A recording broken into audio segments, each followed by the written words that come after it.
कह रहे हैं आपको सुनाएंगे। मंच पर उपस्थित बीडी नकवी जी, मंच पर उपस्थित श्रीमती पल्लवी पटेल जी, हाल ही में समाजवादी पार्टी में जुड़े बहुत ही वरिष्ठ नेता, पूर्व में रहे मंत्री आदरणीय लालजी वर्मा जी, माननीय काशीराम जी की बहन आदरणीय स्वर्ण कौर जी और बड़ी संख्या में हमारे सभी नेता जो मंच पर उपस्थित हैं। आज के कार्यक्रम में बड़ी संख्या में उपस्थित आप सभी हमारे बुजुर्ग, नौजवान साथी, पत्रकार बंधुओं, मैं सबसे पहले सुश्री सावित्रीबाई फूले जी को बहुत बहुत बधाई देना चाहता हूं कि उन्होंने हम सब लोगों को इस मंच पर ला करके और मंच पर बैठा करके संकल्प लेने का काम किया है।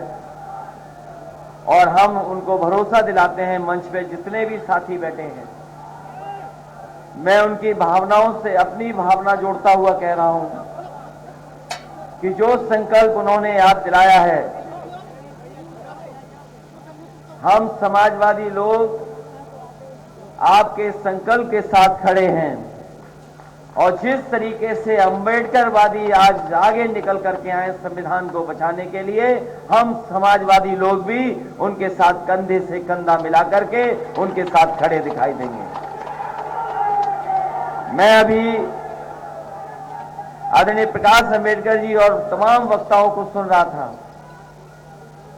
ये सच है कि आने वाले समय में क्या परिस्थितियां होंगी, कोई नहीं जानता। जिस तरह के लोग सत्ता में हैं आज, वो कब क्या फैसला ले लें कोई नहीं जानता। हम आप यहां बैठे हैं संविधान को बचाने के लिए। मैं इस मौके पर बधाई भी देता हूं आप सबको, संविधान दिवस की शुभकामनाएं, बधाई देता हूं मैं आपको। और साथ ही साथ बाबा भीमराव अम्बेडकर जी को भी याद करते हैं कि जिन्होंने हमें ऐसा संविधान दिया है जिसमें हम सबको बराबरी का हक मिलता है। दुनिया में ऐसा व्यक्ति कहीं नहीं मिला होगा जैसा हमारे भारत को, इस धरती को बाबा भीमराव अम्बेडकर जी को मिले हमें। और कहां से निकल के आए इसका अंदाजा नहीं लगाया सकता, कहां से निकल करके आए, किस समाज से निकल करके और कहां तक पहुंच गए। आज हमें गर्व है कि उन्होंने ऐसा हमें संविधान दिया जिस संविधान से हम लोग यहां पर आगे बढ़ रहे हैं।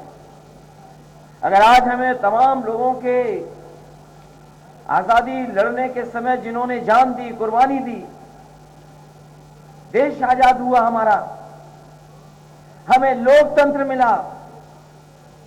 और लोकतंत्र की अगर कोई आत्मा है तो वो हमारा संविधान आत्मा है। हमारे लोकतंत्र की आत्मा संविधान है। और अगर संविधान हट जाए तो बताओ हम लोगों का जीवन क्या होगा। इसलिए संविधान दिवस में जब सब लोग इकट्ठे हुए हैं, जो लोग यहां से निकले हैं, यहीं से रास्ता बनाया दिल्ली की सरकार का। जिस समय में ओम प्रकाश राजभर जी के कार्यक्रम में मैं गया था, उस समय मैंने कहा था कि यहीं से दरवाजा खुला था भारतीय जनता पार्टी का, यहीं से सत्ता में पहुंचे हैं। इस बार उत्तर प्रदेश की जनता ने तय किया यहीं से दरवाजा बंद होगा और सत्ता से बाहर होंगे। ये चुनाव जो 22 का होने जा रहा है वो मामूली चुनाव नहीं है। ये कोई मामूली चुनाव नहीं है। हम आप सब बैठे हैं, कहीं अगर मैसेज आ जाए कि अभी राष्ट्र के नाम पे संदेश आएगा और उस संदेश में क्या आ जाएगा किसी को नहीं पता। एक बार राष्ट्र के नाम संदेश आया, रुपया खराब हो गया, रुपया का पता ही नहीं लगा, रुपया कहां चला गया। याद है कि नहीं याद है आपको? रात में संदेश आया और जब सुबह आंख खोल करके आपने देखा होगा तो बाजार में आपका रुपया नहीं चल रहा था। बताओ, जो भारत सरकार ने रुपया दिया हो वो रुपया नहीं चला। अगले सुबह हम सब लोग लाइन में लग गए। अब निशानी के रूप में हो सकता हमारे आपके घर में पड़ा हो।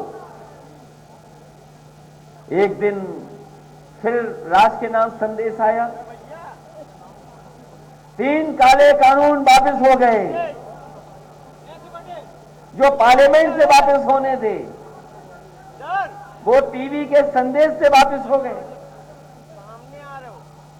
इसलिए जो सब मंच पर कह रहे हैं लोग, उसको समझिए और जानिए कि कौन लोग हैं, किस रास्ते पे ले जा रहे हैं देश को। हमारे किसानों ने कितनी कुर्बानी दी,